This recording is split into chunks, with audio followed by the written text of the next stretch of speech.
হরে কৃষ্ণ। শ্রীকৃষ্ণ চৈতন্য প্রভু নিত্যানন্দ, শ্রী অদ্বৈত গদাধর, শিবাসাদি গৌর ভক্তবৃন্দ। ওম নমো ভগবতে বাসুদেবায়। জন্মাদশ্চ যত অম্বায় তিতরত চ অর্থেষু অভিজ্ঞ স্বরাট। তেনে ব্রহ্ম হৃদয় আদি কবয়ে মুচ্ছন্তি যৎসুরয়। তেজো বারিমিদাং যথা বিনিময় যত্রতি স্বর্গমৃষা। ধাম্না সেন সদা নিরস্তকুহকম সত্যম পরম ধীমহি। ধর্মপজ্জিত কৈতব অত্র পরম নির্মৎ স্বর্ণাম শতাম। বেদ্যম বাস্তবম অত্রবস্তু শিবদম তাপত্রয় উন্মূলনম শ্রীমদ্ ভাগবতে মহামুনিকৃতে কিংবা পরে ঈশ্বর। সদ্য হৃদ্য অবরুদ্ধতে অত্র কৃতিভি শুশ্রূষুভি তৎক্ষণাৎ। নিগমকল্পতর গলিতম ফলম সুখমুখাৎ অমৃতদ্রব সংযুতম পিবত ভাগবতম রসমালয়ম মুহুরহ রসিকা ভুবি ভাবুকা। তাহলে আমাদের তিনটে শ্লোক পড়লাম। সেটা হচ্ছে প্রথম শ্লোক হচ্ছে ভাগবতমের প্রথম শ্লোক হচ্ছে জন্মাদশ্চ যত অম্বয়া তিতরথ চর্থেষু অভিজ্ঞ স্বরাট। তেনে ব্রহ্ম হৃদয় আদি কবয়ে মুজ্জন্তি যৎসুরয়। তেজ বারিমিদাং যথা বিনিময় যত্র তিসর্গ অমৃষা। ধাম্না সেন সদা নিরস্ত কুহকম সত্যম পরম ধীমহি। এই শ্লোকের ব্যাখ্যা হচ্ছে, হে বসুদেব তনয় শ্রীকৃষ্ণ, হে সর্বব্যাপ্ত পরমেশ্বর ভগবান, আমি আপনাকে আমার সশ্রদ্ধ প্রণতি নিবেদন করি। ওম নমো ভগবতে বাসুদেবায়। আমি শ্রীকৃষ্ণের ধ্যান করি, কেননা তিনি হচ্ছেন প্রকাশিত ব্রহ্মাণ্ড সমূহের সৃষ্টি স্থিতি এবং প্রলয়ের পরম কারণ। জন্মাদর্শযত অম্বায়াত ইতরত চ অর্থেষু অভিজ্ঞ স্বরাট। তিনি প্রত্যক্ষ এবং পরোক্ষভাবে সব কিছু সম্বন্ধে অবগত, সেই কারণে তিনি স্বরাট। প্রত্যক্ষ এবং পরোক্ষভাবে সব কিছু সম্বন্ধে তিনি অবগত এবং তিনি সম্পূর্ণভাবে স্বাধীন, কেননা তার অতীত আর কোনো কারণ নেই। তিনি আদিকবি ব্রহ্মার হৃদয়ে সর্বপ্রথম বৈদিক জ্ঞান প্রদান করেছিলেন। তিনি আদিকবি ব্রহ্মার হৃদয়ে সর্বপ্রথম বৈদিক জ্ঞান প্রদান করেছিলেন। এখানটায় ব্যাপারটা কী আছে, এখানে গর্ভদোষায়ী বিষ্ণুর নাভিপদ্ম থেকে যে পদ্মফুলটা উঠল তার উপরে ব্রহ্মার সৃষ্টি হয়েছিল। তখন ওই ব্রহ্মার হৃদয়ে বৈদিক জ্ঞানকে প্রকাশ করেছিলেন আমাদের গর্ভদোষায়ী বিষ্ণুর মাধ্যমে। গর্ভদোষায়ী বিষ্ণু ব্রহ্মাকে সেই বৈদিক জ্ঞান দিয়েছিলেন। এই যে বৈদিক জ্ঞান, এই বৈদিক জ্ঞান থেকেই আমরা যে ব্রহ্মা যখন সৃষ্টি করলেন, আমাদের মধ্যে যে চৈতন্য কণা আছে, সেই সমস্ত চৈতন্য কণা, এই বৈদিক জ্ঞান তিনি আমাদের সকলের হৃদয়ের মধ্যে প্রবিষ্ট করে দিয়েছেন ব্রহ্মা। এটা ব্রহ্মা পেয়েছিলেন গর্ভদোষায়ী বিষ্ণু। সেই আদি কবিকে কে তাহলে প্রথম দিয়েছিল? তেনে ব্রহ্ম হৃদয় আদি কবয়ে। সেই আদি কবি ব্রহ্মার হৃদয়ে বৈদিক জ্ঞানকে প্রবিষ্ট করে দিয়েছিলেন কে? সেই গর্ভদোষায়ী বিষ্ণু। তিনি আদিকবি ব্রহ্মার হৃদয়ে সর্বপ্রথম বৈদিক জ্ঞান প্রদান করেছিলেন। তার দ্বারা মহান ঋষিরা এবং স্বর্গের দেবতারাও মোহচ্ছন্ন হয়ে পড়েন। ঠিক যেভাবে মোহচ্ছন্ন হয়ে পড়লে আগুনের জল দর্শন হয় অথবা জলে মাটি দর্শন হয়, তারই প্রভাবে জড় প্রকৃতি তিনটি গুণের মাধ্যমে জড়জগৎ সাময়িকভাবে প্রকাশিত হয়। তারই প্রভাবে জড় প্রকৃতি তিনটি গুণ। জড় প্রকৃতি তিনটি কি? সত্য, রজ, তম। এই তিনটি গুণের দ্বারা, জড় প্রকৃতি তিনটি গুণের দ্বারা আমাদের জড়জগৎ সাময়িকভাবে প্রকাশিত হয়। তমগুণকে কুম্ভকর্ণ, যে ঘুমায় আর খায় এবং খারাপ খাবারগুলোই খায়, তমগুণের প্রতি। আর রজগুণ হচ্ছে আমাদের রাবণ, এবং রজগুণের মাধ্যমে ব্রহ্মা সৃষ্টি করেন। আর সত্যগুণ হচ্ছে বিষ্ণু বা বিভীষণ হচ্ছে সত্যগুণের প্রতি। তো তমগুণের লোকেরা নিজেরও কোনো উপকার করতে পারে না, অন্যেরও কোনো উপকার করতে পারে যেন তমগুণের। রজ এবং সত্যগুণ, এই রজ এবং সত্যগুণের ক্ষেত্রে কী আছে, এরা রজগুণ যেহেতু সৃষ্টি করছে, তারা যদি সৃষ্টি করলো ঠিক আছে, কিন্তু সেই সন্তান সন্ততিতে যদি ভগবতমুখী হয় তাহলে তারা একটা উপকার করতে পারে। বাবা মা যদি রজগুণে, আমাদের প্রত্যেকের সৃষ্টিটা রজগুণের মাধ্যমে, কিন্তু যদি আমরা ভগবতমুখী হই তাহলে পরে বুঝতে হবে ভগবানের জন্য সে সেবা করলো, তার সন্তানকে ভগবতমুখী করেছে। আর সত্যগুণ, সে সবসময় সত্যগুণে, কিন্তু এই সত্য, রজতম, এই তিন গুণই আমাদের এই মায়ার জগতে বন্ধনের কারণ হয়ে আছে। এরও ঊর্ধ্বে উঠতে হবে, তাহলে ত্রৈগুণ্যা, এই ত্রৈগুণ্যার উপরে উঠতে হবে। সেটা হচ্ছে কল্পভূয় স্তর। সেই উপরের স্তরে উঠতে গেলে পরে আমাদের ভগবত ভক্তির সেই সেবা করি, ভগবানের সেবা করতে থাকি, তাহলে সেবার মাধ্যমে আমরা ব্রহ্মভূয় স্তরে ঊর্ধ্বে উঠতে পারি। আমাদের এই সত্যরজ শুধু সত্যগুণে আসলাম, মানে আমি নিরামিষে চললাম আর অন্যায় করলাম না, সত্যগুণের প্রতীক হলাম, কিন্তু তাহলেও আমাদের উপায় হবে না যদি না আমরা সেবাতে যুক্ত হই, ভগবানের সেবায় যুক্ত হই। তো ভগবানের যতক্ষণ না সেবায় যুক্ত হব ততক্ষণ আমরা এই সত্যরজ তম 3 গুণের ঊর্ধ্বে আমরা উঠতে পারবো না। এগুলো গীতাতে ভগবান মানে যথারীতি দিয়ে দিয়েছে ভালো করে। তারই প্রভাবে জড় প্রকৃতি 3টি গুণের মধ্যে জড়জগৎ সাময়িকভাবে প্রকাশিত হয় এবং তা অলিক হলেও সত্যবৎ বলে প্রতিভাত হয়। অলিক হলেও সত্য, যেমন এই জড় প্রকৃতি এমনভাবে ভগবানের এই সৃষ্টি। তো আমরা মরুভূমিতে কী হয়, মরীচিকা, সেই মরীচিকায় ভাবছি ওখানে জল আছে, কিন্তু গিয়ে দেখছি ওখানে জল নেই। তো সেইভাবে এই বড় বড় ঋষি মহান ঋষিরাও এরা ভ্রমিত হয়ে পড়ে, এরা বুঝতে পারে না এই ভগবানের এই সৃষ্টি রহস্যের ঘটনাগুলো। তাই বলছে তা অলিক হলে সত্যবৎ বলে প্রতিভা হয়। তাই আমি সেই পরমেশ্বর ভগবান শ্রীকৃষ্ণের ধ্যান করি, যিনি জড়জগতের মোহ থেকে সম্পূর্ণভাবে মুক্ত, তার ধামে নিত্যকাল বিরাজ করেন। আমি তার ধ্যান করি, কেননা তিনি হচ্ছেন পরম সত্য। তাহলে আমরা তার ধ্যান করছি কেন? তিনি হচ্ছেন পরম সত্য। আর এই মায়ার জগতে আমরা যখন এই বন্ধনের কারণে বসে আছি, এই মায়া কার? মম মায়া দূরত্বয়া। এই কার মায়া? তাহলে ভগবান শ্রীকৃষ্ণের মায়া। যদি আমি শ্রীকৃষ্ণের শরণাগত হই তাহলে আমি এই মায়ার জগৎ থেকে নিজেকে রক্ষা করতে পারবো। যতক্ষণ আমরা শ্রীকৃষ্ণের শরণাগত হতে পারি ততক্ষণ মায়া আমাকে আষ্টে পৃষ্ঠে জড়িয়ে রাখবে। তো এই মায়ার জগৎ থেকে উদ্ধার পাওয়ার একমাত্র উপায় কি? শ্রীকৃষ্ণের শরণাগত হওয়া, এই মন্দিরে আসা, চৈতন্য মহাপ্রভু নিত্যানন্দ প্রভুর মাধ্যমে ভগবানের শরণাগত হওয়া। তারপরে শ্লোক হচ্ছে ধর্ম পজ্জিত করিতব্য অত্র পরম নির্মৎ শরণাম শতাম বেদ্যম বাস্তবম অত্রবস্তু শিবদম তাপত্রয় উন্মূলনম শ্রীমদ্ ভাগবতে মহামুনিকৃতে কিংবা পরই ঈশ্বর। বলছে ধর্ম পজ্জিত করিতব্য অত্র পরম নির্মৎ শরণাম শতাম। বলছে যে এই ধর্ম পজ্জিত জড় বাসনাযুক্ত সব রকমের ধর্ম সম্পূর্ণভাবে বর্জন করে এই ভাগবত পুরাণ পরম সত্যকে প্রকাশ করেছে, যা কেবল সর্বতভাবে নির্মৎসর ভক্তরাই হৃদয়ঙ্গম করতে পারে। তাহলে এই প্রথম লাইটে কি বলেছে? ধর্ম পজ্জিত কৈতব অত্র পরম নির্মৎ শরণাম শতাম। ধর্ম পজ্জিত আমাদের কি আছে? আমরা অন্যান্য ধর্মে কি করি?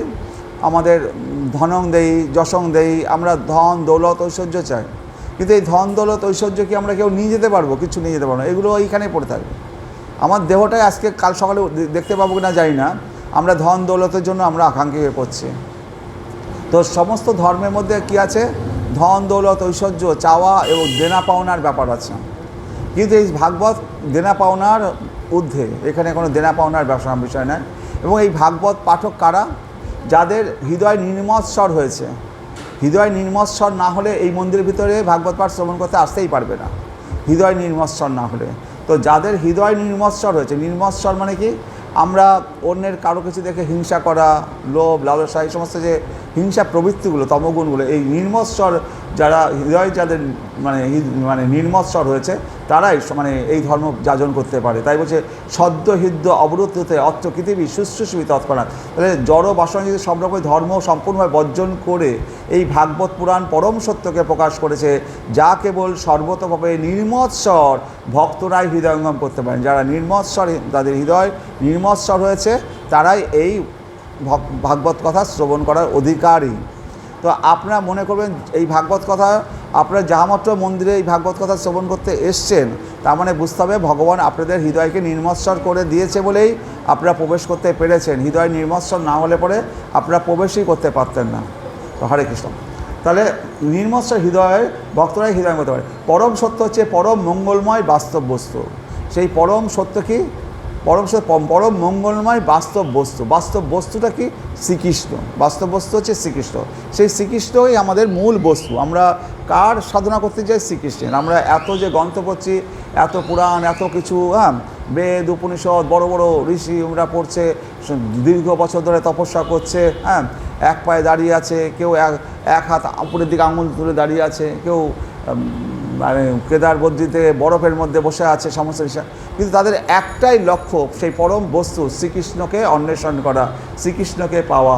সেই সত্যকে জানতে পারলে ত্রিতাপ দুঃখ সমূলে উৎপাটিত হয়। ত্রিতাপ দুঃখকে আমরা জন্মাবার সাথে সাথেই আধ্যাত্মিক, আধিদৈবিক এবং আধিভৌতিক এই ত্রিতাপ জ্বালায় আমরা দগ্ধ হচ্ছি। আধ্যাত্মিক মানে আমার শরীরের মধ্যে যে জ্বর, অসুখ বিসুখ, মন খারাপ, এই যে বিষয় আধ্যাত্মিক। আদিদৈবিক হচ্ছে আমি রাস্তায় বেরোলাম, আকাশে যে বজ্রপাত হলো বিদ্যুতের দ্বারা, আদিদৈবিক, তার দ্বারা আমার মৃত্যু হতে পারে। আর আদি ভৌতিক, আমি রাস্তায় বেরোলাম, সাপে কামড়ে দিল, পুকুরে। এই তিতাব জ্বালায় আমরা সবসময় উৎকণ্ঠিত, কখন কি ঘটবে জানি না। এই তিতা আর এই ভাগবত যা মতো পড়া শুরু করা হবে, সাথে সাথে কী হচ্ছে, এই তিতাব জ্বালা তার সমূলে উৎপাটিত করে দেবে। এবারে মূলটা পর্যন্ত একবারে, মূল থাকলে কী হবে, আবার গাছ হতে পারে, কিন্তু এই তিতাব জ্বালা তার সমূলে উৎপাটিত হয়ে যাবে।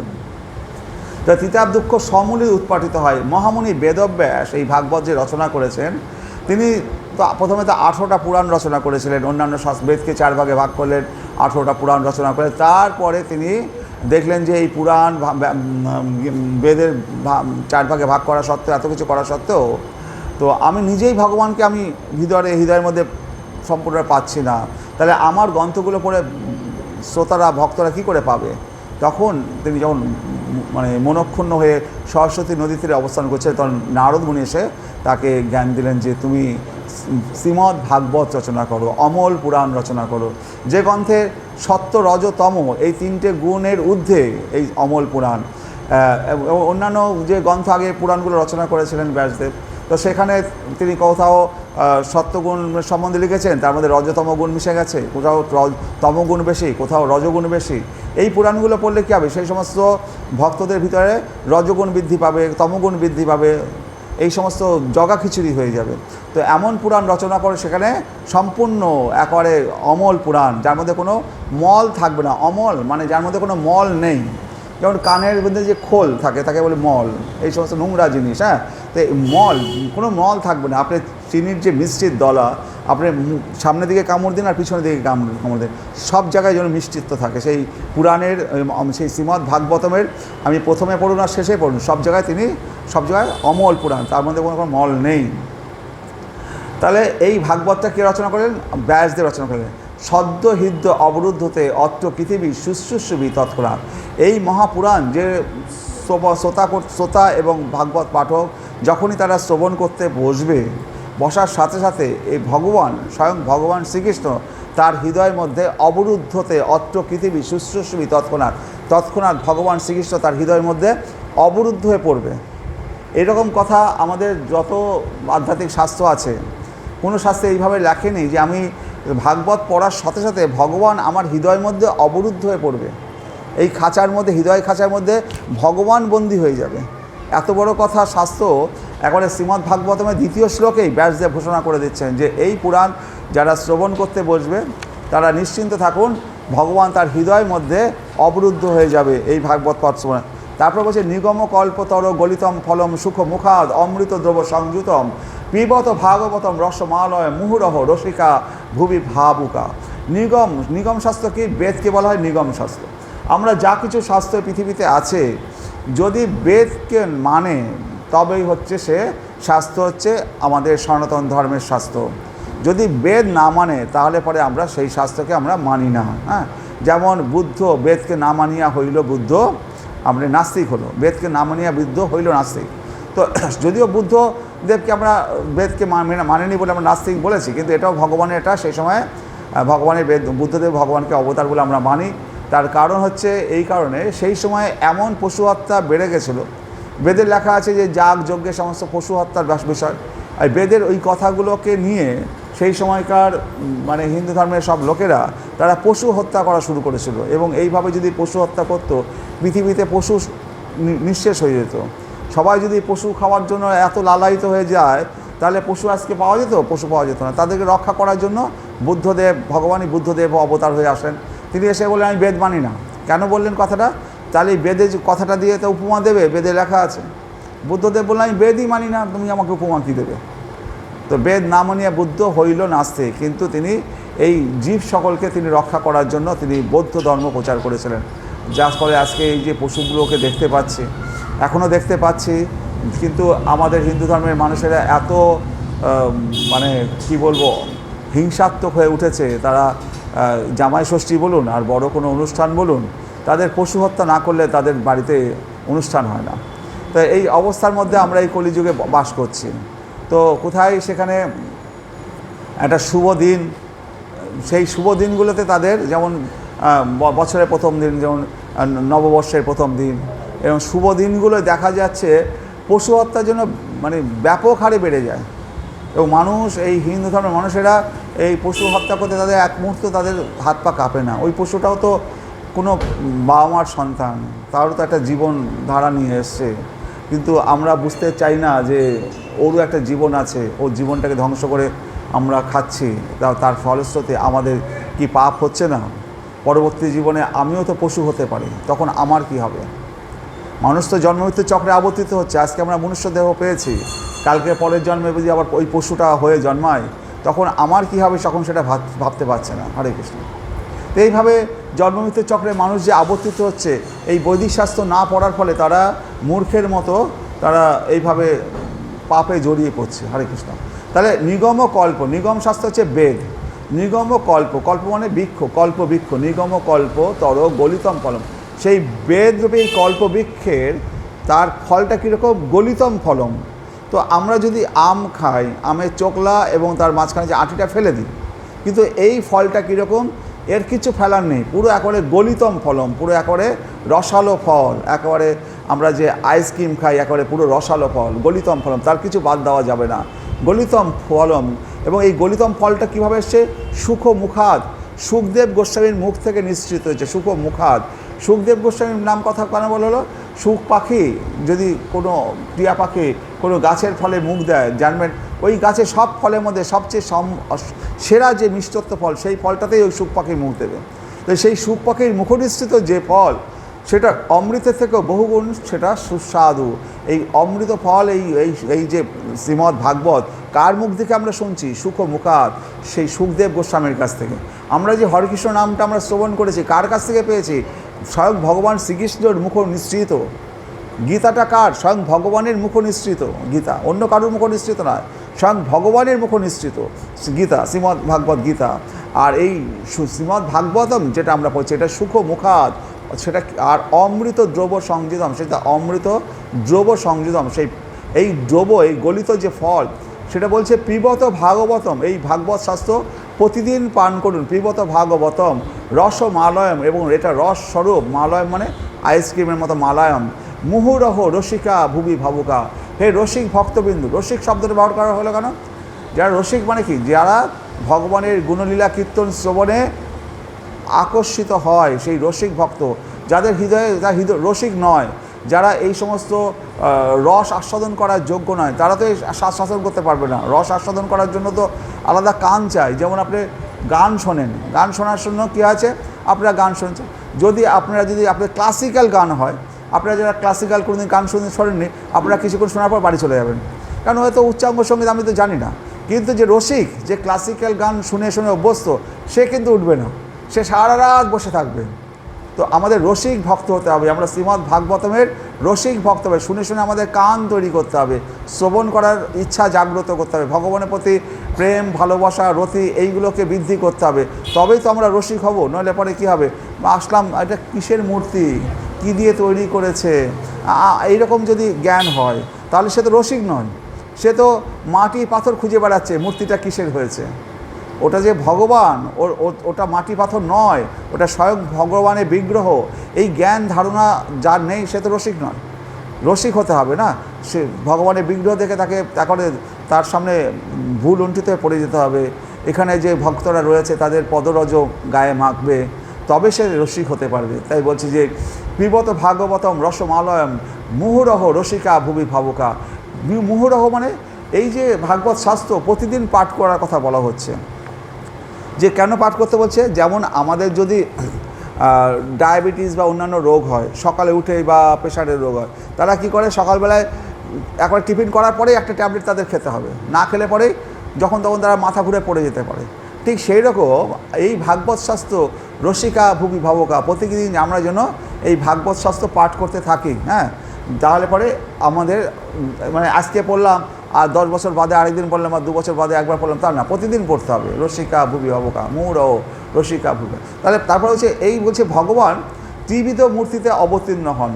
ভগবান আমাদের ত্রিবিধ মূর্তিতে অবতীর্ণ হন। যেমন আমাদের এখানে বিগ্রহ মূর্তি, ভগবান যখন দ্বারকায় এসেছিলেন, দাপর যুগে এসেছিলেন, তখন ভগবান স্বয়ং ভগবান ছিল, এখন বিগ্রহ মূর্তিতে রয়েছেন, আর নাম রূপে ভগবান হরকে। তো ত্রিবিধ মূর্তিতে ভগবান অবতীর্ণ হন। শক্তির তারতম্য কার্যের গৌরব বা চিৎ বৈশিষ্ট্য হেতু ভগবান ত্রিবিধ, যথা পুরুষ অবতার।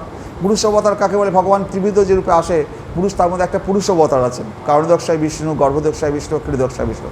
তাহলে প্রথমে আমাদের জানতে হবে স্বয়ং ভগবান শ্রীকৃষ্ণ, তার প্রথম প্রকাশ হচ্ছে বলরাম। বলরাম থেকে চতুর্ভুজ সৃষ্টি হচ্ছে। তো এই চতুর্ভুজ যখন মথুরায় ভগবান শ্রীকৃষ্ণ এবং বলরাম মথুরায় আসছেন, তখন বাসুদেব শ্রীকৃষ্ণ হচ্ছেন এবং শঙ্কর্ষণ, প্রদ্যুম্ন, অনিরুদ্ধ। বাসুদেব, শঙ্কর্ষণ, প্রদ্যুম্ন, অনিরুদ্ধ। বাসুদেব হচ্ছে শ্রীকৃষ্ণ, যে শ্রীকৃষ্ণ বৃন্দাবনে ছিলেন, তিনি নন্দ মহারাজের শ্রীকৃষ্ণ, নন্দ সত্য শ্রীকৃষ্ণ। আর যখন সেই শ্রীকৃষ্ণ যখন মথুরায় আসলেন, তখন তিনি বাসুদেব শ্রীকৃষ্ণ হলেন এবং তার সন্তান হলো প্রদ্যুম্ন এবং অনিরুদ্ধ। এবং যে বলরাম ছিল আমাদের বৃন্দাবনের বলরাম ছিল, বলদেব ভাই, সেই বলরাম যখন মথুরায় আসলেন তার নাম হয়ে গেল শঙ্কর্ষণ। তাহলে প্রথম শ্রীকৃষ্ণের প্রথম প্রকাশ শ্রীকৃষ্ণ, তার প্রথম প্রকাশ হচ্ছে বলরাম। বলরাম থেকে এবার বাসুদেব, শঙ্কর্ষণ, প্রদ্যুম্ন, অনিরুদ্ধ। এই শঙ্কর্ষণ থেকে কারণদক্ষায় বিষ্ণু, গর্ভদক্ষায় বিষ্ণু, ক্রীড়দক্ষায় বিষ্ণু সৃষ্টি হচ্ছে, বুঝতে পারছেন? এবং এই গর্ভদক্ষায় বিষ্ণু নাভিপদ্ম থেকে ব্রহ্মা হচ্ছে, ব্রহ্মা থেকে আপনার ব্রহ্মা, শিব আর হচ্ছে বিষ্ণু। এরা হচ্ছে গুণাবতার। ব্রহ্মা হচ্ছে রজগুণের প্রতীক, শিব হচ্ছে তমগুণের প্রতীক, আর বিষ্ণু হচ্ছে সত্যগুণের। তাহলে প্রথমে হচ্ছে পুরুষ অবতার, কারণদক্ষায় বিষ্ণু, গর্ভদক্ষায় বিষ্ণু, ক্রীড়দক্ষায় বিষ্ণু। গর্ভদক্ষায় বিষ্ণু নাভিপদ্ম থেকে ব্রহ্মা সৃষ্টি হচ্ছে। ব্রহ্মার পরে তিনটে গুণাবতার সৃষ্টি হচ্ছে, ব্রহ্মা, বিষ্ণু আর হচ্ছে মহেশ্বর। তো ব্রহ্মা হচ্ছে রজগুণের প্রতীক, বিষ্ণু হচ্ছে সত্যগুণের প্রতীক, আর হচ্ছে শিব হচ্ছে ধ্বংস করার জন্য তমগুণের প্রতীক। এটা হচ্ছে গুণাবতার। আর লীলাবতারকে শ্রীকৃষ্ণ হচ্ছে স্বয়ং লীলাবতার। তা পুরুষ অবতার ত্রিবিধ, গুণাবতার এই তিন প্রকার, এবং লীলাবতারের মধ্যেও ত্রিবিধ ভেদ রয়েছে। কল্প অবতার, মন্বন্তর অবতার, যুগাবতার। কল্প অবতারে এক এক কল্পে ভগবান পৃথিবীতে অবতীর্ণ হন, তাকে বলে কল্পাবতার। যুগাবতার, মন্বন্তর, এক এক মন্বন্তরে, মানে 71টা চতুর্যুগ, এক একটা মন্বন্তর, এক এক মন্বন্তরে এক একজন মনু আসেন। তো আমাদের 14 জন মনুষ ব্রহ্মার একদিনে, ব্রহ্মার একদিনটা হচ্ছে কি 1000 চতুর্যুগে ব্রহ্মার একদিন।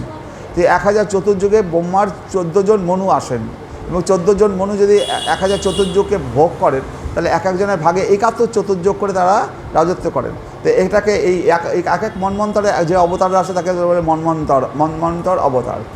তারপরে যুগাবতার, এক এক যুগে যখন আসে তখন তাকে যুগাবতার। তো এই যে লীলাবতারের মধ্যে তিনটে ভেদ রয়েছে, একটা কল্পাবতার, মন্বন্তর অবতার আর যুগাবতার।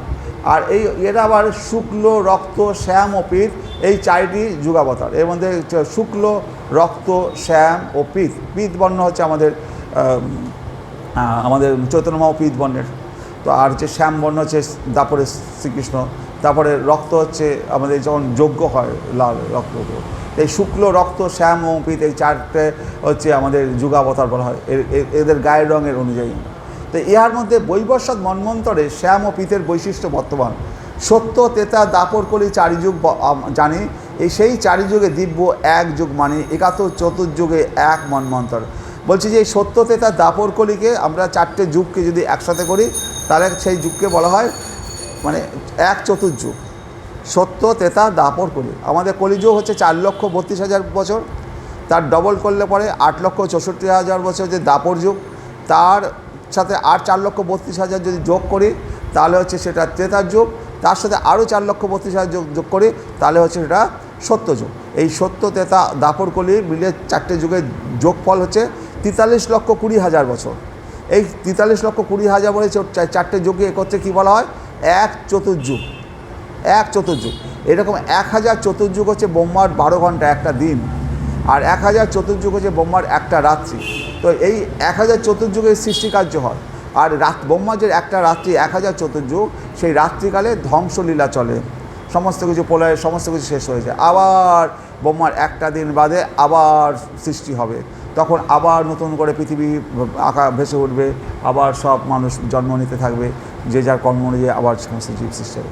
তাহলে 14 মন্বন্তর ব্রহ্মার দিবস ভিতর বৈবস্বত নামে এই 7ম মন্বন্তর, এই যে 14টা মন্বন্তর, এর মধ্যে যখন 6টা মন্বন্তর চলে যাবে, এক এক মন্বন্তর হচ্ছে 71টা চতুর্যুগ, তো 6টা মন্বন্তর মানে 6 7 42 প্লাস 1 মানে 426 মানে চতুর্যুগ অতিক্রান্ত হওয়ার পর সপ্তম মন্বন্তর যখন শুরু হবে, এই সপ্তম মন্বন্তরে 27টা চতুর্যুগ যাওয়ার পরে 28তম চতুর্যুগে দাপরের শেষে শ্রীকৃষ্ণ আবির্ভূত হবেন।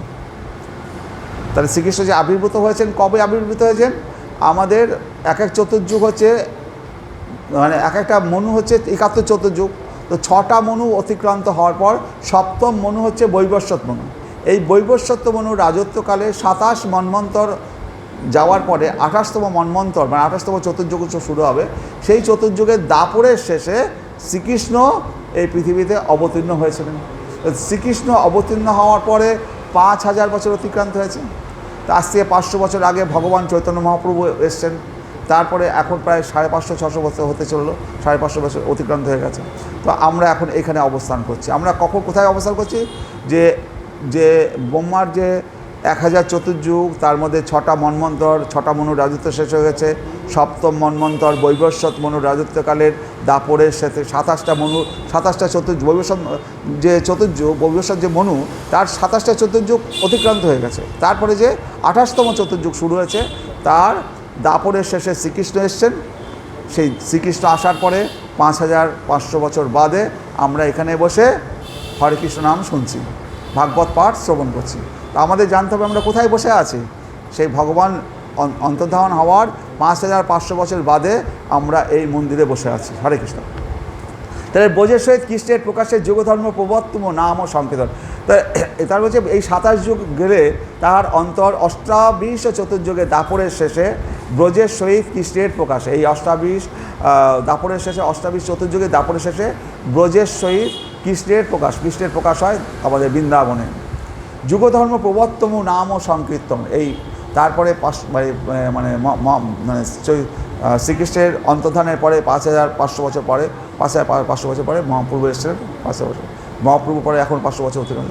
তো আমরা সপ্তম মন্বন্তর ইয়েতে রয়েছে এবং 28তম চতুর্যুগে রয়েছে। হ্যাঁ, 4টে চতুর্যুগ মিলে একটা কল্প। 1000 চতুর্যুগে ব্রহ্মার একটা দিন। এই 1000 চতুর্যুগ মানে এক একটা চতুর্যুগ, 4টে চতুর্যুগে একটা কল্প। না ওটা হ্যাঁ, এক এক কল্পে কল্পাবতার বলতে মানে পুরো 1000 চতুর্যুগ একটা কল্প বলা হয়। হ্যাঁ, হরে কৃষ্ণ। তো অষ্টাবিংশ চতুর্যুগে দাপরের শেষে ব্রজের সহিত হয় কৃষ্ণের প্রকাশে যুগধর্ম প্রবর্তমু নাম সংকেত। চারি ভাব ভক্তি দিয়া নাচম ভুবন, আপনি করিম ভক্ত ভাব অঙ্গীকারে, আপনি আচরি ভক্ত ভক্তি শিখামো সবারে। এবার এই যে মহাপ্রভু এসেছিলেন বলছেন যে চারি ভাব ভক্তি দিয়া নাচামো ভুবন। চারি ভাব ভক্তি কি? আমাদের ভক্তির ভাব হচ্ছে 5টা, আছে শান্ত, দাস্য, সখ্য, বাৎসল্য এবং মধুর। তার মধ্যে শান্ত ভাবটাকে মহাপ্রভু বাদ দিয়েছেন। তো মহাপ্রভু শান্ত ভাব কারা? যোগীরা শান্ত ভাবের তপস্যা করে, তারা ধ্যান করছে। তো মহাপ্রভু এই শান্ত ভাবের বাদ দিয়ে চারটা ভক্তিভাবকে তিনি অঙ্গীকার করেছেন। শান্তটা দাস্য, সখ্য, বাৎসল্য, মধুর। তাই বলছেন যে চারি ভাব ভক্তি দিয়া নাচামো ভুবন, এই ভুবনকে আমি নাচাবো। আপনি করিম ভক্ত ভাব ও অঙ্গীকার, আমি ভক্তের ভাব অঙ্গীকার করব, ভক্ত আসবো। আপনি আচরি ভক্ত শিখামো সবারে, আমি কিভাবে ভগবানকে পুজো করতে হবে, ভগবানের সেবা, ভগবানকে ভক্তি কীভাবে করতে হবে সেটা আমি আচরণ করে সবাইকে দেখাবো। নইলে পরে মানুষ বুঝবে কী করে কীভাবে ভক্ত হতে হবে। তাহলে যুগধর্ম প্রবর্তন হয় অংশ হইতে। এই যে যুগধর্ম প্রবর্তন হয় অংশ হইতে, আমা বিনা অন্য নারে ব্রজপ্রেম দিতে। এই যে ব্রজপ্রেম, এই ব্রজপ্রেম একমাত্র ভগবান নিজে না দিলে অন্য কেউ দিতে পারবে না। তো আপনি কিভাবে ভগবান কিভাবে গোপীদের সাথে রাসলীলা করেছে, কিভাবে গোপীদের সাথে মিশেছে, সেই প্রেমটা তো ভগবান নিজে অনুভব করেছে। অন্য কি করে সেই ভগবানের এই গূঢ় রহস্য জানবে?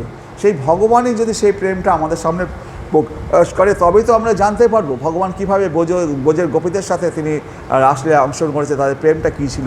তাই এই যে ব্রজপ্রেম অন্য কেউ দিতে পারবে না, অন্য কোনো ভক্ত বা কেউ দিতে পারবে না। স্বয়ং ভগবান শ্রীকৃষ্ণ এসে যদি ব্রজপ্রেম দেয়। তাই বলছে যে আমা বিনা অন্য নারে নাহি নারে ব্রজপ্রেম দিতে, আমি ছাড়া এই ব্রজপ্রেম কেউ দিতে পারবে না। তাহলে ব্রহ্মারও দুর্লভ দুর্লভ, শিবেরও দুর্লভ এই ব্রজ প্রেম। এবং ভগবান চৈতন্য মহাপ্রভু এসে অকাতরে বিলাচ্ছেন, গরিব বড়লোক মুচি ম্যাথর মানছেন না, যাকে পাচ্ছেন তাকে দিচ্ছেন। এই ব্রজপ্রেম এমন ভগবানের। এই সম্পদ কার নেই? ব্রহ্মারও নেই, শিবেরও নেই, তাদের কাছেও এক মুঠি নেই। আর এর কাছে কত আছে? অকাতরে বিলাচ্ছে, তার সম্পত্তি এত বেশি এই ব্রজপ্রেম, তিনি অকাতরে বিলাচ্ছেন। তারপরে তার একটা শ্লোক আছে, অনর্পিত চরিম চিরাত করুণায় অবতীর্ণ কলৌ সমর্পয়িতুম উন্নত উজ্জ্বল রসাম স্বভক্তি শ্রিয়ম হরি পুরট সুন্দর দুতি কদম্ব সন্দীপিত সদা হৃদয় কন্দরে স্ফুরুতু বর্ষচি নন্দনম। তাহলে অনর্পিত মানে যা অর্পিত হয়নি, চরিম চিরাত বহুকাল যুগে ধরে, অনর্পিত চরিম কোনো কাল ধরে বহু যুগ ধরে যা অর্পিত হয়নি, অনর্পিত চরিম চিরাত করুণা অবতীর্ণ কলৌ, করুণাবশত যিনি এই কলিকালে অবতীর্ণ হয়েছেন, করুণায় অবতীর্ণ কলৌ, এই কলিকালে যিনি করুণাবশ অবতীর্ণ হয়েছে, সমর্পয়িতুম সমর্পণ করছেন, সমর্পয়িতুম সেই কি উন্নত উজ্জ্বল রসাম স্বভক্তি শ্রিয়ম, উন্নত উজ্জ্বল রসস্বরূপ তার যে স্বভক্তি, এই যে আমরা বললাম দাস্য সক্ষ বাৎসল্য মধুর, এই মধুর ব্রজপ্রেম, তার যে মধুর ব্রজপ্রেম, তাই উন্নত উজ্জ্বল রস, সেই উজ্জ্বল রসটা কি? মধুর ব্রজপ্রেম, উন্নত উজ্জ্বল রস স্বভক্তি শ্রিয়ম, সেই উন্নত উজ্জ্বল রস তিনি সমর্পয়িতুম উন্নত উজ্জ্বল, সেই সমর্পণ করছেন সমস্ত ভক্তদের কাছে সেই উন্নত উজ্জ্বল সেই মধুর রস গোপী প্রেম, তিনি ব্রজপ্রেম তিনি অকাতরে বিলাচ্ছেন, উন্নত উজ্জ্বল রস স্বভক্তি শ্রিয়ম হরি পুরট সুন্দর, সেই হরি পুরট সেই স্বয়ং শ্রীকৃষ্ণ হরি পুরট সুন্দর, যার দুতি কদম্ব সন্দীপিত, তার হৃদয় দুতি কদম্ব, কদম্ব ফুলের দেখেছেন সোনার মতো উজ্জ্বল তার গায়ের রং, দুতি কদম্ব সন্দীপিত সদা হৃদয় কন্দরে, সেই শচীনন্দন আমাদের হৃদয় কন্দরে স্ফুরুত মানে সবসময় প্রকাশিত হন, স্ফুরুত ব শচীনন্দন, সেই শচীনন্দন যেন আমাদের হৃদয় কন্দরে সবসময় স্ফুরিত হতে থাকে।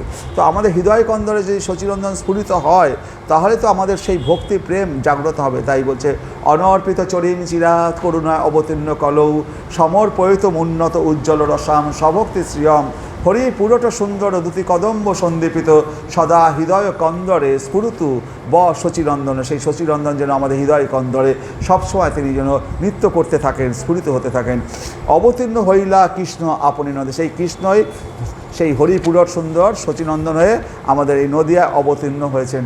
অন্যান্য কলিতে যুগাবতার দ্বারা যুগধর্ম প্রবর্তিত হয়, কিন্তু শ্রী গৌরচন্দ্র সকল কলিতে প্রকটিত হয় না। এক একটা মানে এই যে আপনি বললেন না যুগাবতার, এই যুগাবতার দ্বারা যুগধর্ম প্রবর্তিত হয়, কিন্তু আমাদের বলা আছে যে কলিযুগে কোনো অবতারে আসার কথা নয়। কিন্তু ভগবান এখানে ভগবান হয়ে তো তিনি আসেননি, তিনি প্রচ্ছন্ন নিজেকে লুকিয়ে এসছেন, তিনি ভক্তভাব অঙ্গীকার করে এসছেন। ভগবান সেই একেবারে ছন্ন অবতার, চৈতন্য মহাপ্রভুকে ছন্ন অবতার বলা হয়। কারণ কি কলিযুগে কোনো অবতারের কথা শাস্ত্রে লেখা নেই। আমাদের শাস্ত্রটা এতটাই মানে বিধিবিধান সম্পন্ন যে কোন অবতার আসবেন প্রত্যেকটি শাস্ত্রে তার বর্ণনা, তার বাবা মার নাম কি থাকবে সমস্ত কিছু লেখা আছে। যেমন এই কল্কি অবতার আগামীতে যিনি আসবেন তার বাড়ি কোথায় থাকবে, তার বাবা মার নাম কি থাকবে সমস্ত কিছু ভাগবতমে লেখা আছে।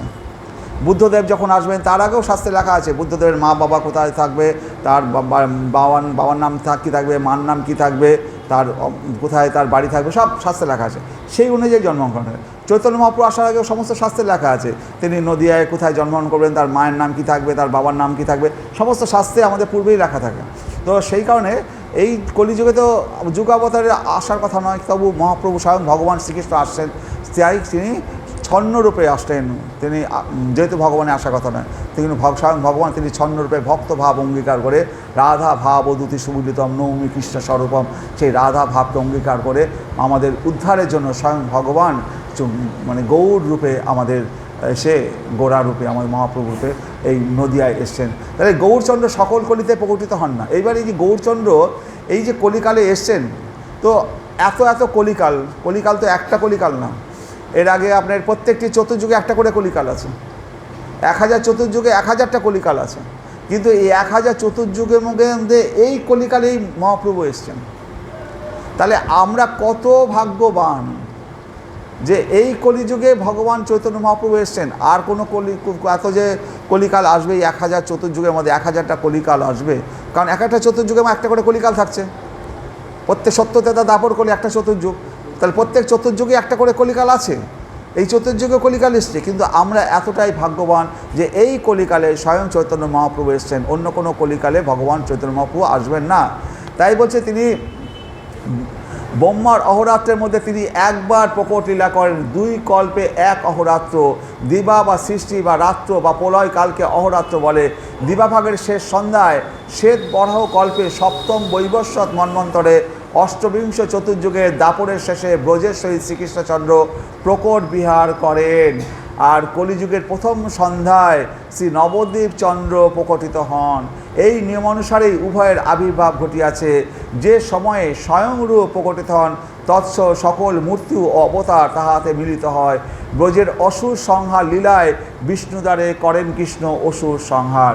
তাহলে ব্রজে যখন শ্রীকৃষ্ণ আবির্ভূত হয়েছেন তার ভিতরে সমস্ত মূর্তি এবং অবতারেরা তার শরীরের মধ্যেই অবস্থান করছিলেন। তাই ব্রজে যে আমি আগেও বলি যে ভগবান শ্রীকৃষ্ণ ব্রজে যে এত অসুর বধ করেছেন, তার হাতে ছিল শঙ্খচক্র গদা পদ্ম, তিনি 2 হাতে ব্রজে রাখাল বালক হয়ে ঘুরে বেড়াতেন, কিন্তু সমস্ত অসুরদের বধ করছেন কিভাবে?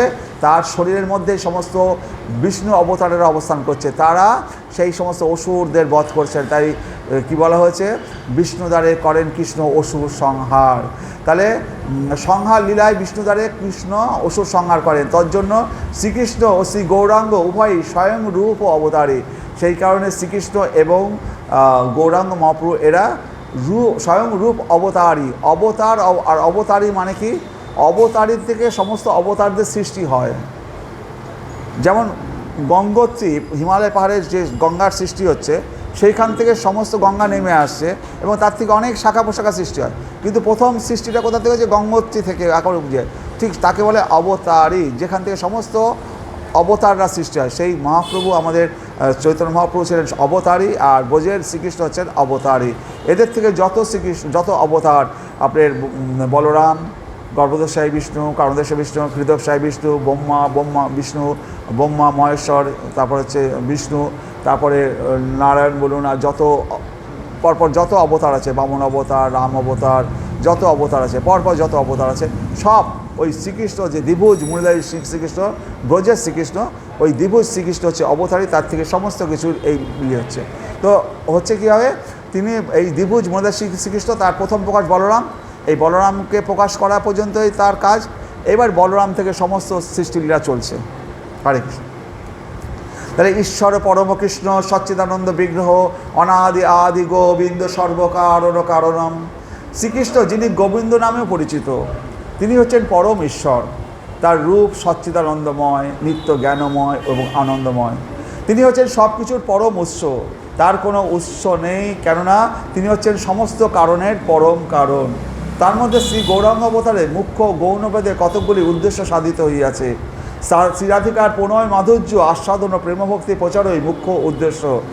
আর ভক্ত বাৎসল্য, ভূভার হরণ ও যুগধর্ম প্রচারাদি গৌণ প্রয়োজন রূপে নির্ণীত হয়েছে। তাহলে শ্রীরাধিকার প্রণয় মাধুর্য আস্বাদন ও প্রেমভক্তি প্রচারই, এই যে আমাদের মহাপ্রভু যে পৃথিবীতে এসেছিলেন, তার আসার মূল কারণ কী ছিল? তার মুখ্য কারণ কি? গৌরাঙ্গ অবতারের মুখ্য ও গৌণভেদে কতগুলি উদ্দেশ্য সাধিত হয়েছে।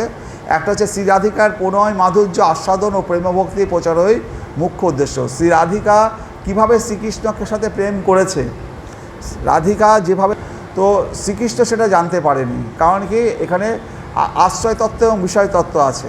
তো এখানে যখন বৃন্দাবনে যখন শ্রীকৃষ্ণ ছিলেন, তিনি ছিলেন বিষয়, এবং তাকে আশ্রয় করে গোপীরা ভালোবেসেছে। তো আশ্রয় করে গোপীরা যেভাবে শ্রীকৃষ্ণকে ভালোবাসছে এবং শ্রীকৃষ্ণকে ভালোবেসে গোপীরা যেভাবে তার রস আস্বাদন করছে, তো গোবিন্দ তো সেইভাবে রস আস্বাদন করতে পারছে না, কারণ সে বিষয়, সে তো আর গোবিন্দকে পুজো করতে পারছে না, সে গোবিন্দর সাথে প্রেম করতে, গোবিন্দ তো গোবিন্দের সাথে প্রেম করতে পারছে না। রাধিকারা গোবিন্দের সাথে প্রেম করে যে আর রস আস্বাদন করছে, গোবিন্দ সেটা জানতে পারছে না, যেহেতু সে তখন বিষয় তত্ত্বের মধ্যে ছিল। আর এই গৌরাঙ্গ লীলায় কী হলো? তিনি হচ্ছে এখন গোপী হয়ে এসছেন, তিনি এখন ভক্ত হয়ে এসছেন, তিনি ভগবানের সেবা করছেন। এবার তিনি আশ্রয় তত্ত্ব, আর গোবিন্দ সবসময় হা কৃষ্ণ করছেন। গোবিন্দ তখন বিষয় তত্ত্ব। তো গোবিন্দই আশ্রয় তত্ত্বকে অঙ্গীকার করে বিষয় তত্ত্ব গোবিন্দকে তিনি খুঁজে বেড়াচ্ছেন। সেই গোবিন্দই রথচক্রের সামনে, জগন্নাথের রথের সামনে নৃত্য করছেন, আর সেই মহাপ্রভুই আবার রথে জগন্নাথ হয়ে বসে আছেন। সেই জগন্নাথই মহাপ্রভু হয়ে নৃত্য করছেন, আবার সেই মহাপ্রভুই জগন্নাথ। তো এই যে জগন্নাথ নিজে পর্যন্ত অবাক হয়ে যাচ্ছে তার নিজের নৃত্য দেখে। সে তো নিজেই নৃত্য করছে মহাপ্রভু সেজে, কিন্তু সে জগন্নাথ নিজেই আপ্লুত হয়ে যাচ্ছে নিজের নৃত্য দেখে। এই যে বিষয়তত্ত্ব এবং আশ্রয়তত্ত্ব, এই বিষয়গুলো রয়েছে। তো তাহলে শ্রীরাধিকার প্রণয় মাধুর্য আস্বাদন করবেন কি করে, সেটা জন্য মহাপ্রভু এই ভক্ত অবতার নিয়েছেন, ছন্ন অবতার নিয়েছেন। এবং প্রেমভক্তি প্রচারই মুখ্য উদ্দেশ্য, এবং ভক্তদেরকে এই যে প্রেমভক্তি এটা প্রচার করার জন্য তিনি এখানে আবির্ভূত হয়েছেন।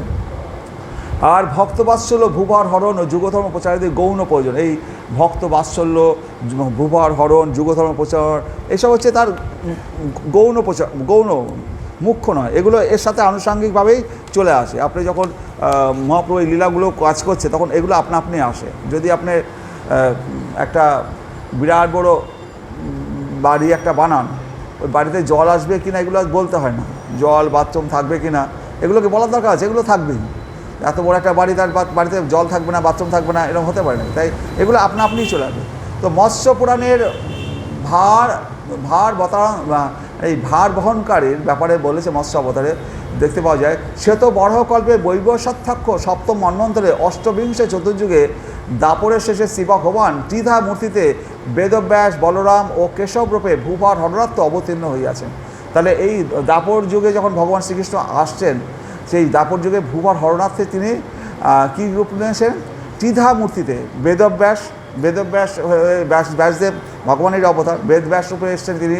যদি ভগবানের এই লীলাগুলো আমাদের কাছে না দিতেন তাহলে আমরা পড়তাম কী করে, আমরা আজকে উদ্ধারটা পেতাম কী করে? আমরা যদি না জানতাম, বেদব্যাস যদি না নিয়ে যেতেন, এই শ্রীমদ্ ভাগবত এই সমস্ত শাস্ত্র যদি বেদব্যাস আমাদের সামনে না তুলে দিতেন তাহলে আমাদের পক্ষে জানা সম্ভব হতো না। তাহলে বেদব্যাস, বলরাম আর কেশব রূপে, স্বয়ং শ্রীকৃষ্ণ রূপে তিনি এই ভূভার হরণার্থে অবতীর্ণ হইয়াছেন। এই কলিতে ও শ্রীকৃষ্ণ চৈতন্য দেবের সহিত ব্যাসদেব রূপে শ্রীল বৃন্দাবন দাস ঠাকুর আবির্ভূত হয়েছেন। এই কলিকাতে যখন কলি যুগে যখন মহাপ্রভু এসছেন তখন সেই ব্যাসদেব, দাপরের যে এই ব্যাসদেব ছিলেন, সেই ব্যাসদেব এই কলিযুগে বৃন্দাবন দাস ঠাকুর নামে তিনি আবির্ভূত হয়েছেন। এবং বৃন্দাবন দাস ঠাকুর কী করেছেন? মহাপ্রভুর যে চৈতন্য ভাগবত সেটা রচনা করেছেন কে? বৃন্দাবন দাস ঠাকুর। তাই বলা হয়, তো গৌর গণোদ্দেশ দীপিকায় বেদব্যাস য এবাসিত দাস বৃন্দাবন ধুনা অনন্ত সংহিতায় শ্রীকৃষ্ণ চৈতন্য জন্মখণ্ডে ব্যাস ও বৃন্দাবন স্মৃত বর্ণিত হয়েছে। তার জন্য শ্রীল কৃষ্ণদাস কবিরাজ গোস্বামী জানাইলেন, কৃষ্ণলীলা ভাগবতে কহে বেদব্যাস, চৈতন্য লীলার ব্যাস শ্রী বৃন্দাবন দাস। এই যে কথাগুলো, এই যে কৃষ্ণদাস কবিরাজ গোস্বামী বললেন যে আমাদের কৃষ্ণলীলার ব্যাসদেব হচ্ছে বেদব্যাস, আর চৈতন্য মহাপ্রভুর যে লীলার বেদব্যাসকে সে হচ্ছে বৃন্দাবন দাস। এবং এটা যে বলছেন এটাও শাস্ত্রে লেখা আছে, এবং শাস্ত্রে কোথায় কোন জায়গায় লেখা আছে কৃষ্ণদাস কবিরাজ গোস্বামী সেটা প্রমাণ করে বললেন। এই যে এই জন্য হচ্ছে কৃষ্ণলীলা ভাগবতে কহে বেদব্যাস, চৈতন্য লীলার ব্যাস শ্রী বৃন্দাবন দাস। এই বৃন্দাবন দাস চৈতন্য ভাগবত গ্রন্থের মঙ্গলাচরণে তিনি আশ্রিত তত্ত্ব সমন্বিত বিষয় বিগ্রহ শ্রী গৌর সুন্দরের রূপও বর্ণনা করেছে, এরূপ বর্ণনা করে আছেন। নমস্তে কাল সত্যায় জগন্নাথ সুতায় চ সভিত্তায় সপুত্রায় সকলত্রায়তে নম। তো বৃন্দাবন দাস ঠাকুর মানে চৈতন্য ভাগবত যখন লিখছেন তখন তার প্রথম শ্লোকে, দ্বিতীয় শ্লোকে লিখছে সভিত্তায় সপুত্রায় সকলত্রায়তে নম। মানে নমস্তে কাল সত্যায় জগন্নাথায় সুতায় চ, নমস্ত্রী কাল সত্যায় জগন্নাথ সুতায় চ সভিত্তায় সপুত্রায় সকলত্রায়তে নম। মানে এই যে বলছে নমস্ত্রী কাল, ত্রিকাল মানে কি? ভূত, ভবিষ্যৎ ও বর্তমান, এই তিন কালেই যিনি সত্য তিনি হচ্ছেন চৈতন্য মহাপ্রভু। মানে নমস্ত্রী কাল, তিন কালে যাকে নমস্কার করতে হবে সেই ভূত, ভবিষ্যৎ এবং বর্তমান তিন কালে নমস্ত্রী কাল ও সত্যায় জগন্নাথ সুতায়, জগন্নাথের পুত্র এই নিমাই, সভিত্তায় সপুত্রায় সকলত্রায়তে নম। অর্থাৎ আপনি ত্রিকাল সত্য জগন্নাথ মিশ্রের নন্দন, আপনার ভিত্তরূপী ভক্তগণের পুত্রপী ত্যক্ত গৃহগোস্বামী প্রভৃতি শিষ্যগণের এবং ভূ শক্তি স্বরূপা শ্রী বিষ্ণু রূপা বিষ্ণুপ্রিয়া, শ্রী শক্তি স্বরূপা শ্রী লক্ষ্মীপ্রিয়া এবং শ্রী গদাধর নরহরি রামানন্দ জগদানন্দ প্রভৃতি কলত্রগণের শক্তিবর্গের সহিত আপনাকে পুনঃ পুনঃ নমস্কার করি। তাহলে এই শ্লোকটা কী বলছে? নমশ্রী কাল সত্যায় জগন্নাথ সতায় চ সভৃত্যায় সপুত্রায় সকলত্রায়তে নম। অর্থাৎ আপনি ত্রিকাল সত্য, ভূত ভবিষ্যৎ বর্তমান এই তিনকালই সত্য। জগন্নাথ বিশ্বের নন্দন, আপনার ভৃত্যরূপী ভক্তগণের পুত্ররূপে ত্যক্ত গৃহ গোস্বামী প্রভৃতি শিষ্যগণের এবং ভূশক্তি স্বরূপা শ্রী বিষ্ণুপ্রিয়া, শ্রী শক্তি স্বরূপা শ্রী লক্ষ্মীপ্রিয়া, শ্রী গদা এবং শ্রী গদাধর নরহরি রামানন্দ জগদানন্দ প্রভৃতি কলত্রগণের শক্তিবর্গের সহিত আপনাকে পুনঃ পুনঃ নমস্কার করি। তাহলে এই যে মহাপ্রভু এসছেন, এই যে গদাধর পণ্ডিত, এই গদাধর পণ্ডিত কে ছিলেন? রাধারানীর ভাব ছিল গদাধর পণ্ডিত। তারপর যে রামানন্দ, এরা স্বরূপ দামোদর, এরা ছিলেন বিশাখা সখী, বিশাখা ললিতা বিশাখা সখী এরা ছিলেন। জগদানন্দ এরা সব দাপর যুগে যারা ভগবানের সাথে তার অন্তরঙ্গ লীলা করেছিলেন, তারাই ভগবানের সাথে এই মহাপ্রভু যখন এসছেন তখন তারাই এখানে আমাদের নদিয়ায় এই সমস্তভাবে এসছেন।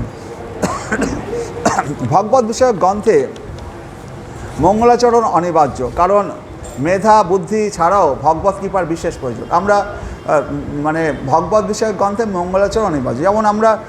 যেমন আমি এসে দেখুন ওখানে প্রণাম করি, তো প্রণামটা কেন করি? যদি ওনার কৃপা না হয় আমি কিছু বলতে পারবো না। ওনার কাছে এই প্রার্থনা করি যে হে রাধারানী তুমি কৃপা করো যেন আমি তোমার কথা বলতে পারি। হ্যাঁ, তো ওনাদের কাছে কৃপা প্রার্থনা করতে হবে না। আমি যদি অহংকার নিয়ে এসে এখানে বসে গেলাম, প্রণাম করলাম না, নিজের ভাই আমার মুখস্থ আছে সব আছে আমি বলে দেবো আমি বিরাট ব্যাপার, হ্যাঁ, এরকম যদি আমার অহংকার এসে থাকে তাহলে আমি কিচ্ছু করতে পারবো না। তো আমাদেরকে সবসময় ভগবানের কাছে মাথা নত করতে হবে। হে ভগবান, হে রাধারানী, হে চৈতন্য মহাপ্রভু, হে নিত্যানন্দ প্রভু, আমি আজকে তোমাদের পাঠ করব, তোমরা একটু কৃপা করো যেন আমি একটু বলতে পারি ভালো করে। তোমার কৃপা না করলে আমি বলবো কোন থেকে? আমার মুখ দিয়ে হয়তো তোমরাই বলাবে, তো তোমরা যদি কৃপা না করো তাহলে পরে হবে না। তো সেই জন্য ভগবত বিষয়ক যদি গ্রন্থ রচনা করতে হয় তাহলে মঙ্গলাচরণ অনিবার্য। প্রথমেই তাদের কাছে প্রার্থনা করতে হবে কৃপা করতে। তো কারণ মেধা বুদ্ধি ছাড়াও ভগবত কৃপার বিশেষ প্রয়োজন। গুরু কৃষ্ণ প্রসাদে পায় ভক্তিলতা বীজ। তো গুরু এবং কৃষ্ণের যদি কৃপা না হয় তাহলে ভক্তিলতায় বীজ পাওয়া যায় না।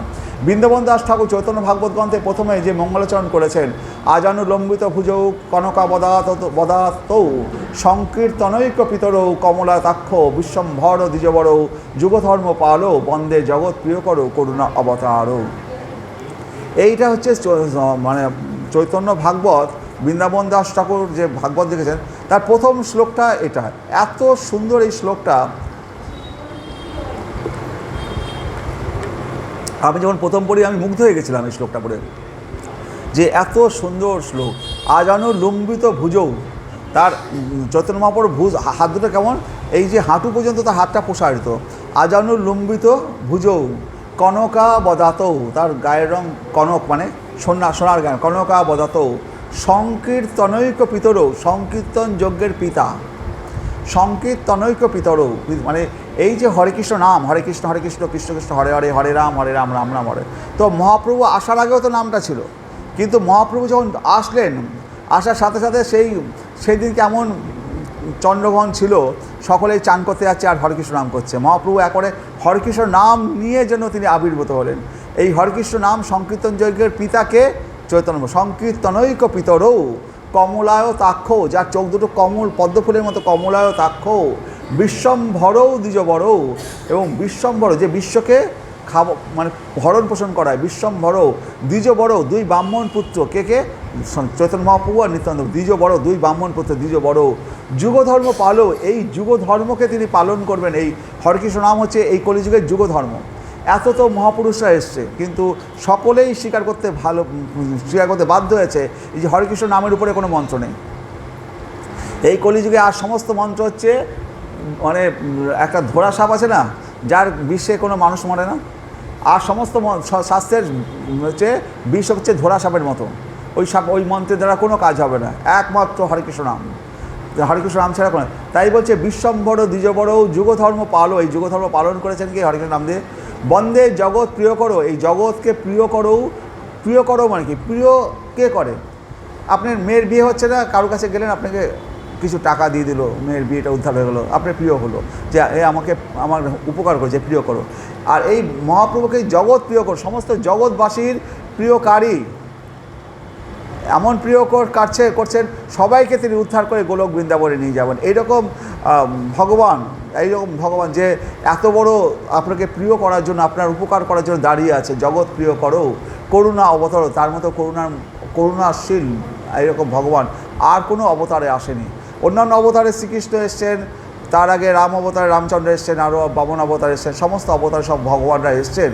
কিন্তু এইরকম করুণা অবতারও যে সবাইকে গোলক বৃন্দাবনে নিয়ে যাব, সবাইকে উদ্ধার করব হরেকৃষ্ণ নাম দিয়ে, এইরকম করুণার অবতার মানে স্বয়ং শ্রীকৃষ্ণও এসেছিলেন। তো শ্রীকৃষ্ণ এসে কী করেছেন? অসুরদের বধ করেছেন আর উদ্ধার করেছেন।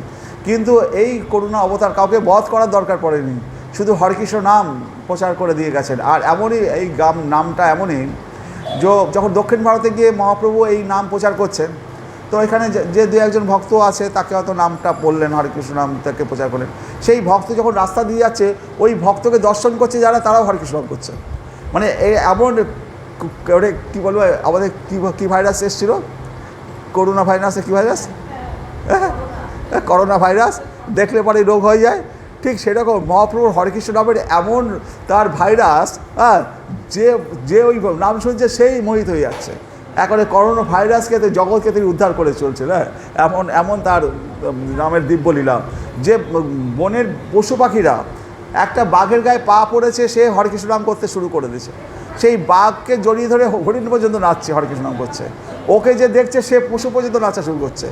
এমন করোনা ভাইরাস যদি একবার কেউ হরেকৃষ্ণ নাম করলো, তাকে দেখে আর সমস্ত পশুরা নৃত্য করা শুরু করে দিচ্ছে। আপনারা দেখবেন যখন বাড়িতে বা পাড়ায় যখন বিরাট ফাংশন গান হয়, যে বাচ্চা বোঝে না, গানের তালে নাচতে থাকে, ওই সুরে সে নাচতে থাকে, সে বোঝে না কিছু। ঠিক সেই রকম আমরা হরেকৃষ্ণ নাম এমনই, সে বুঝেও আর না বুঝুক, সবাই নৃত্য করছে, ও নৃত্য করছে, সবাই হরেকৃষ্ণ নাম করছে, ও করছে। মানে পুরো জগৎকে তিনি একেবারে আমি করোনা এই শব্দটা ব্যবহার করা উচিত নয়, ওটা খারাপ দিক। আর এই ভগবানের হরেকৃষ্ণ নামটা হচ্ছে আমাদের আধ্যাত্মিক জগতের দিক। ওটা আমি উদাহরণ দিলাম শুধু, হরেকৃষ্ণ ওইটা উচ্চারণ করাই উচিত না, ওটা এমন একটা বাজে জিনিস। বিশেষ করে যখন ভগবত পাঠ করছি, এই সমস্ত খারাপ বিষয় আনাই উচিত না মুখে। হরেকৃষ্ণ হরেকৃষ্ণ। তারপর যে বন্দে দ্বিজ বড়, দুইজন ব্রাহ্মণ শ্রেষ্ঠকে তিনি প্রথমে বর্ণনা করিয়াছেন। শ্রী চৈতন্য মহাপ্রভুই হলেন এই যুগের পরতত্ত্বের সীমা। তিনি 1 বছর না হইয়াও 2 বছর হইলেন কেন? নিতাই চাঁদের কৃপাপৃষ্ট শ্রী বৃন্দাবন দাস ঠাকুর যখন মহাপ্রভুর তত্ত্ব বর্ণনা করতে চলিয়াছেন, তখন তিনি দেখছেন যে 1-এর মধ্যে 2, 2-এর মধ্যে 1 মিলিত অবস্থায় বর্তমান। শ্রীধাম বৃন্দাবনে রাধাকৃষ্ণ 1, 2 দেহ ধরি অনন্য বিলাসে রস আস্বাদন করি। তো এই যে বৃন্দাবনেও যে রাধাকৃষ্ণ 2 ভাব, 2 তনু, আবার একই ইয়ে, রাধাকৃষ্ণ 1, 2 দেহ ধরি অনন্য বিলাসে রস আস্বাদন করে। প্রথমে যখন শ্রীকৃষ্ণ ছিলেন তিনি 1 ছিলেন, তার বামঙ্গ থেকে রাধারানীর সৃষ্টি হলো, তাহলে 1, তারপরে 2 হলো। আবার এই কলিযুগে যখন মহাপ্রভু আসলেন 1, 2 আবার 1, রাধাকৃষ্ণ 2 রূপকে 1 দেহ ধারণ করে তিনি মহাপ্রভু হয়ে আসলেন। 1, 1, 2, 1 হরে কৃষ্ণ। তাহলে মিলিত অবস্থায় শ্রীধাম বৃন্দাবনের রাধাকৃষ্ণ 1, 2 দেহ ধরি অনন্য বিলাসে রস আস্বাদন করি। মৃগমদ তার গন্ধ জয়ছে অবিচ্ছেদ, অগ্নি জ্বালাতে জয়ছে নাহি কোনো ভেদ, জয়ছে রাধাকৃষ্ণ হয় একই স্বরূপ, লীলা রস আস্বাদ দিতে ধরে 2 রূপ। বলছে যে অগ্নি যেখানে পুড়ে যায় আর তার জ্বালাটা, তো যেখানে পুড়েছে সেখানেই জ্বালাটা রয়েছে, ওই অগ্নির পুরার মধ্যেই তো জ্বালাটা রয়েছে। তো রাধা এবং কৃষ্ণ একে অপরের মধ্যেই রয়েছে। মৃগমদ হরিণের নাভিতে যে গন্ধটা রয়েছে, তো হরিণের মধ্যেই রয়েছে, ওটা আলাদা নয়। মৃগমদ, আমরা হরিণটাকে একটা বলছি আর গন্ধটা আলাদা বলছি, তা তো নয়। মৃগমদ একসাথে, মৃগমদ তার গন্ধ জয়ছে অবিচ্ছেদ্য, তারা আলাদা নয়। অগ্নি জ্বালাতে জয়ছে নাই কোনো ভেদ, তো জয়ছে রাধাকৃষ্ণ হয় একই স্বরূপ। লীলারস আস্বাদন করার জন্য তারা 2টো দেহ ধারণ করেছে, একটা রাধারানী, একটা শ্রীকৃষ্ণ। লীলারস আস্বাদন, তো ভগবানের অন্তরঙ্গা শক্তি সেই রাধারানী, আহ্লাদিনী শক্তি, আনন্দদায়িনী শক্তি রাধারানী, তিনি 2 ভাগে ভাগ হয়েছে, একটা হচ্ছে বিষয় তত্ত্ব, একটা আশ্রয় তত্ত্ব। তারা রস আস্বাদন করার জন্য তারা 2 ভাগে বিভক্ত হয়ে তারা এই লীলাগুলো করেছে। ব্রজলীলা যে আশ্রয় তত্ত্ব এবং বিষয় তত্ত্ব, আসলে তত্ত্ব 2 নয় 1, কিন্তু লীলার রস আস্বাদনের পরিপ্রেক্ষিতে আলাদা হয়েছে। মৃগমদ গন্ধ জয়ছে অবিচ্ছেদ, যেমন মৃগমদ কস্তুরী একটা বস্তু, আর তার একটা গন্ধও রয়েছে। তাহলে হরে কৃষ্ণ, কস্তুরীটা নাভিতেই থাকে কিন্তু গন্ধটা বহু দূর চলে যায়। গন্ধটা কিন্তু কস্তুরী নয়, আবার কস্তুরীটাও গন্ধ নয়। গন্ধ থাকলে কস্তুরীর অস্তিত্বকেও বুঝতে হবে, আর কস্তুরী থাকলে বুঝতে হবে যে গন্ধ রইয়াছে। তাই কস্তুরী এবং গন্ধটা তত্ত্বত এক, ধর্মত বৈশিষ্ট্য গুণে স্বতন্ত্র। তেমনি শক্তি হচ্ছে রাধারানী, শক্তিমান হচ্ছেন শ্রীকৃষ্ণ, শ্রী গোবিন্দ।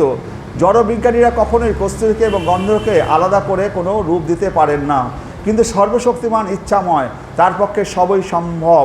ব্রজলীলায় রাধা এবং কৃষ্ণ এক হয়েও দুই, তেমনি নবদ্বীপ লীলাতে শ্রীমান মহাপ্রভু এবং নিতাই চাঁদ তত্ত্বত এক। নবদ্বীপ লীলায় মহাপ্রভু এবং নিতাই চাঁদ তত্ত্বত এক, কিন্তু লীলা বিশেষে তারা দ্বিধা বিভক্ত হয়েছেন। নিতাই চাঁদের কৃপা রসে গঠিত বৃন্দাবন দাস ঠাকুর যখনই মহাপ্রভুকে অনুভব করতে গিয়েছেন, তখনই দেখেছেন শক্তি স্বরূপে করুণা, দয়া আর প্রেম স্বরূপে শ্রী নিত্যানন্দ মহাপ্রভুর সহিত সম্পৃক্ত হইয়া রইয়াছেন। একই তত্ত্ব পানিহাটিতে রাঘব পণ্ডিতের গৃহে যখন মহাপ্রভু অবস্থান করছেন, তখন কথা প্রসঙ্গে রাঘব পণ্ডিতকে বলছে, আমাদের সামনের সপ্তাহে আমাদের দধি মহোৎসব আছে, আমি হয়তো ওই দিন আমি অবশ্য ইয়েতে থাকবো, আমাদের পুরীতে থাকবো জগন্নাথ ধামে, সামনে শনিবার। হরে কৃষ্ণ। তো আপনারা যারা, এখন তো ওখানে যাওয়াটাও মুশকিল এই সমস্ত দিনে, কারণ কি পানিহাটিতে এত ভিড় হয়, আগের বছর অনেক দুর্ঘটনা ঘটে গেছে। হরে কৃষ্ণ। যাই হোক, আপনারা ঘরে বসে ভগবানের নাম লীলা করবেন, তা পড়া পড়বেন। হ্যাঁ হ্যাঁ হ্যাঁ, সাবধানে যাবে, যাতায়াত করলে কিছু হয় না। পানিহাটিতে রাঘব পণ্ডিতের গিয়ে যখন মহাপ্রভু অবস্থান করছে, তখন কথা প্রসঙ্গে রাঘব পণ্ডিতকে মহাপ্রভু নিজে মুখে বলছে, শুনো হে রাঘব সাঘব, মুই নিজ গোপ্য কই, আমার দ্বিতীয় নাই নিত্যানন্দ বই। হে রাঘব, আমি আমার গোপন কথাটা তোমার কাছে আজকে বলি, আমার দ্বিতীয় নাই নিত্যানন্দ বই, নিত্যানন্দ ছাড়া আমার দ্বিতীয় কেউ নেই। তাহলে নিত্যানন্দও যা, আমিও সেই।